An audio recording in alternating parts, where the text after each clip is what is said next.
the Pan Africanist Congress of Azania and the Azanian People's Organization. The PAC and Azania are just twins, just cousins. You'd even see I refer to them as that. So my issue with them is the space for black consciousness and Pan-Africanist political parties? Is there potential for growth? I bet not. You'd see the graphics are actually showing. Let me just read the numbers for you. So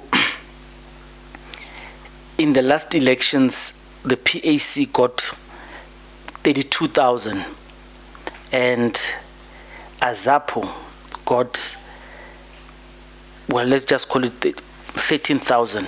So they struggled to beat 50,000. They can't even have seats. They can't even have seats in parliament. And what's more worrying is even the new emergence, BLF and Andile Mngxitama, could not break the 20,000 mark. So even if when it's renewed, they struggle to hit numbers. So I spoke to Africa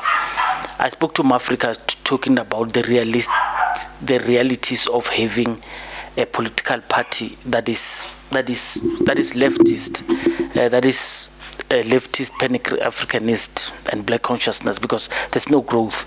They're not going to get funding. They don't want, when I spoke to, he doesn't want funding from whites because he's black funded, he says.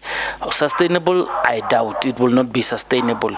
People want political parties to help them. They don't want to help political parties, and I think we could prove this. So the issue is, what happens if they don't hit the numbers in 2024? Should they close shop? We're talking about parties that have been in existence since before, during apartheid. So what is it that, so Africa, please tell me, should they close shop if they can't get seats in parliament, or should they form big alliances and allow themselves to be swallowed by other parties? So case in point, let's talk about, they made before the Moonshot Pact, they actually made a Black Consciousness conference, AZAPO and PAC, that is. So in 2021, they merged and they spoke, and they are continuing in 2023 for 2024. So they said, among the other things, of course, because they are BC, the first priority for them is, it's 14 points. So the first point is to return land and resources to people of Azania, eradicate racism, number 2, inequalities, and to quell white privilege, and for economy that will serve the black majority. They will cancel all provincial governments. They'll champion and advance Pan-Africanism and black consciousness, self-reliant economy by killing white monopoly capital. That's a big dream.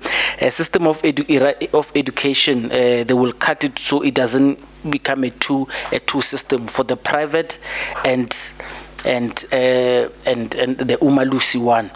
They want to kill gender-based violence. They want equal pay for women and men, free and compulsory education. So sanitary pads will not be sold in South Africa if they take power. Young people between 18 and 35 will be given land to go and plow. So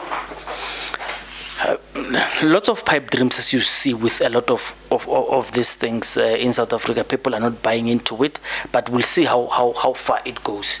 I want you Africans to tell me, but before you do, here's a clip of the people have asked. People do not know about PAC. And when I'm saying people, I'm not talking about Nagrotman, I'm talking about the young piece, the young people. The youngies don't know the PAC and AZAPO.